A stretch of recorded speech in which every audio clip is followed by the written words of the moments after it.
Selamat pagi Bapak Ibu Saudara-saudari yang terkasih dalam Tuhan Yesus Kristus.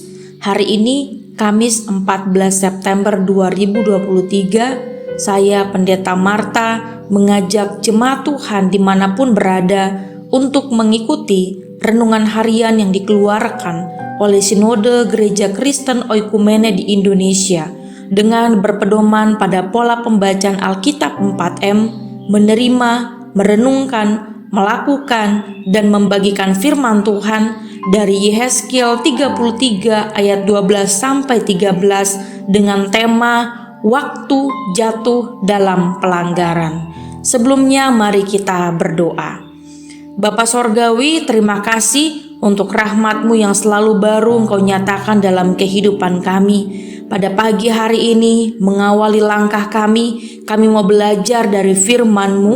Roh Kudus menolong setiap kami, agar kami mengerti firman-Mu, mengalami firman-Mu, kami melakukan firman-Mu dalam kehidupan kami. Terima kasih Bapa, di dalam nama Tuhan Yesus Kristus firman yang hidup kami berdoa. Amin. Firman Tuhan dari Yehezkiel 33 ayat 12-13 demikian bunyinya. Dan engkau anak manusia, katakanlah kepada teman-temanmu sebangsa, kebenaran orang benar tidak menyelamatkan dia pada waktu ia jatuh dalam pelanggaran, dan kejahatan orang jahat tidak menyebabkan dia tersandung pada waktu ia bertobat dari kejahatannya.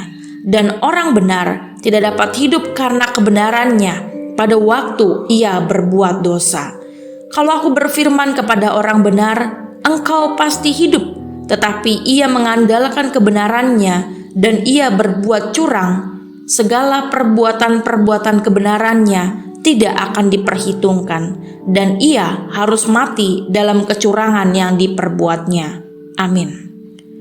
Dari bacaan firman Tuhan, kita mau menggali dengan beberapa pertanyaan. Pertanyaan pertama, apakah yang harus diperkatakan anak manusia kepada teman-teman sebangsanya? Allah memerintahkan anak manusia untuk memperkatakan bahwa kebenaran orang benar tidak menyelamatkan dia. Pada waktu ia jatuh dalam pelanggaran dan kejahatan, orang jahat tidak menyebabkan dia tersandung. Pada waktu ia bertobat dari kejahatannya, dan orang benar tidak dapat hidup karena kebenarannya pada waktu ia berbuat dosa. Pertanyaan yang kedua, apakah yang Allah firmankan kepada orang benar? Allah berfirman, kalau aku berfirman kepada orang benar, engkau pasti hidup. Tetapi ia mengandalkan kebenarannya dan ia berbuat curang. Segala perbuatan-perbuatan kebenarannya tidak akan diperhitungkan dan ia harus mati dalam kecurangan yang diperbuatnya. Bapak Ibu Saudara yang Tuhan Yesus kasihi, ayat perenungan kita hari ini merupakan penggalan dari perikop utuh di mana Allah memilih dan memanggil Yehezkiel untuk menjadi penjaga atas Israel.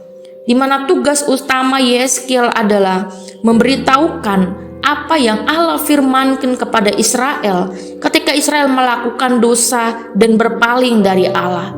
Secara khusus dalam ayat yang ke-12 kita mendapati bagaimana Allah menunjukkan kepada Israel melalui Yehezkiel akan kasih dan keadilannya berjalan beriringan. Di sana dikatakan bahwa kebenaran yang dilakukan tidak akan berguna apa-apa, tidak dapat menyelamatkan Israel ketika Israel melakukan pelanggaran dan berbuat dosa. Begitu juga sebaliknya, perbuatan jahat Israel tidak akan membuat Israel tersandung ketika memutuskan untuk masuk dalam pertobatan. Apa artinya? Artinya Allah bukanlah pribadi yang kasih dan keadilannya ditentukan oleh performa kita. Kasih Allah tidak bertambah seiring dengan ketaatan kita dan juga tidak berkurang ketika kita jatuh ke dalam dosa. Allah bukanlah pribadi yang tutup mata akan dosa-dosa kita karena rutinitas agamawi dan kebenaran-kebenaran yang dilakukan dengan berkata, ya sudahlah, dosa sedikit tidak apa-apa, kan masih ada kesalehan yang juga dikerjakan. Allah tidak demikian. Dia tidak berkompromi dengan dosa sedikit pun. Dia menunjukkan keadilannya. Allah juga bukan pribadi yang tanpa belas kasihan terhadap mereka yang melakukan kejahatan dengan berkata, sekali jahat, ya sudah, tidak ada pengampunan. Atau dia berkata, oh, kamu tidak tahu berterima kasih. Dulu kamu jahat, saya ampuni. Ingat gak, kamu begini. Allah tidak pernah memakai kesalahan dan masa lalu kita sebagai bahan mengungkit-ungkit kita. Ketika manusia memutuskan bertobat, Allah membuang dosa mereka jauh ke dalam tubir laut dan memasang papan peringatan di sana, dilarang memancing. Disinilah Allah menunjukkan kasih-Nya bagi kita. Saudaraku, kesalehan hidup kita tidak membuat Allah semakin mengasihi kita. Kasih-Nya bagi kita tetap untuk selama-lamanya. Namun kita harus menjaga hidup kita dengan benar di hadapan Allah sebagai tanda ucapan syukur kita atas kasih dan keadilan-Nya bagi hidup kita. Dan ingatlah bahwa Dia Allah yang begitu mengasihi kita jauh ketika kita masih berdosa. Hari ini melalui pesan yang Yeskiel terima dari Allah untuk Israel, yang juga mengingatkan kita bahwa kasih dan keadilan Allah bagi kita tetap untuk selamanya. Kasih-Nya tidak bertambah seiring dengan kesalehan kita dan juga tidak berkurang ketika kita jatuh dalam dosa. Memahami kebenaran ini seharusnya memberikan kita kekuatan dan keberanian untuk menghadap Dia dan mengakui kesalahan kita ketika kita jatuh, karena Dia akan mengampuni kita secara utuh tanpa pernah mengungkitnya kembali dan menerima kita apapun keberadaan kita.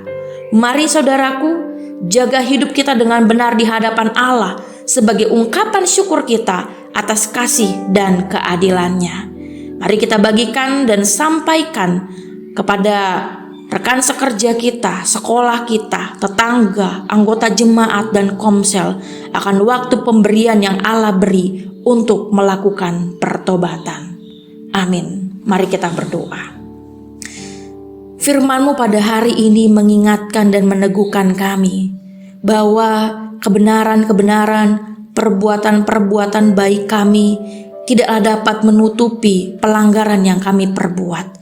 Dan hari ini kami terus diingatkan Tuhan agar kami hidup dalam pertobatan yang sejati.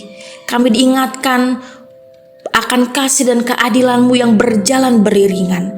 Biarlah setiap kami menyadari akan anugerah yang telah Engkau beri bagi kami, sehingga kami hidup di dalam pertobatan kami sebagai ungkapan syukur kami untuk semua hal yang Tuhan perbuat dalam hidup kami. Jangan biarkan kami nyaman tinggal dalam dosa kami ya Tuhan. Kami percaya Roh Kudus yang terus mengingatkan kami. Terima kasih Bapa. Terima kasih ya Roh Kudus. Dalam nama Tuhan Yesus Kristus, kami menyerahkan seluruh hidup kami di sepanjang hari ini. Amin.